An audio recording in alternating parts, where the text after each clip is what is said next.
Hey folks, Nicholas here with a bit of a more casual, shorter installment today. Renaissance manga fresco, if you will. Now, we're talking Trigun. I can't stop thinking about Trigun. The gunslinging Vash and his compatriots, the desolate space western world and its promise of mystery lying just beyond the stars. And yes, its dastardly villains. Trigun's villains are arguably one of its most key and important elements for the story as a whole. They are that it factor, specifically in the way they are presented in the narrative itself. Hope y'all are feeling gung-ho.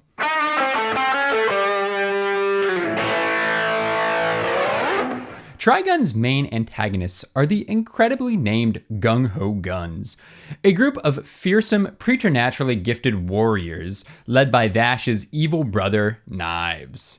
Early on in the series, Knives tasks his League of Brigands with hunting down Vash and the gang, and thus a great majority of Trigun becomes this kind of beautifully elegant structure. A series of successive fights, clashes of wills, backstory revelations, and shocking tenkais.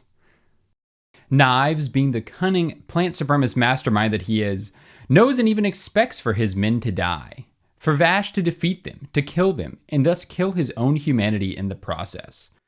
Thus, the half-coin system introduced by the very first gun Vash defeats all the way back in the beginning of the series becomes this kind of symbol for just how far Vash has to go, how far he's come, and how many more enemies he must fell before the final boss that is Knives. And final boss is such a perfect word for this because it embodies the superstructure of Trigun.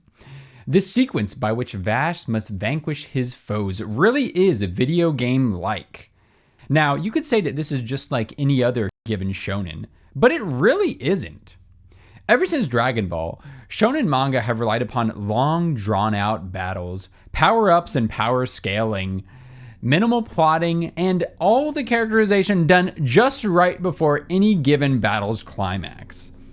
But Trigun comes from a more sophisticated lineage and came into its own in the golden age of 90s anime. The fights themselves are perfectly paced, each one its own mini symphony of meaning, character development, and incredible action combat. Who is stronger than who feels almost irrelevant. The physicality and extent to which Vash or Wolfwood are willing to sacrifice become the linchpins of tension throughout the duels. This video game structure, when paired with Night Owl's writing, frantic battles, and seamlessly incorporated character development and ideologies via physical clashes of wills, provides the perfect soil into which the seeds of an incredibly satisfying story are planted. I will clarify, there are other series that also follow this 90s anime video game-like structure. Kenshin, Soul Eater, Konjiki no Gash, Metal Gear Solid even. But none do it quite like Trigun.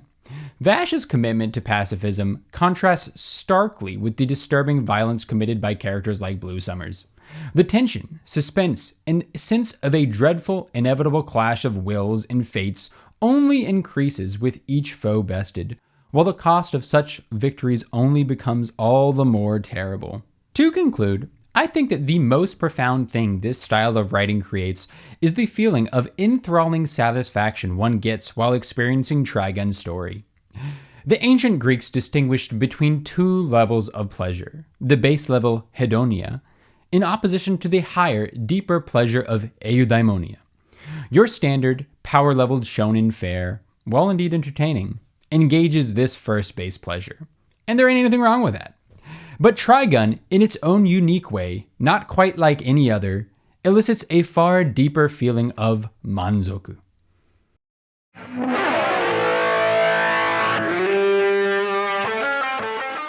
Hey folks, thanks for watching. Thought I'd try something a bit more short form and rambling for this one, in between the bigger, more formal uploads. Let me know in the comments what you think. Yep, I'm the face behind the voice. I'm not AI, despite what some of the comments may say.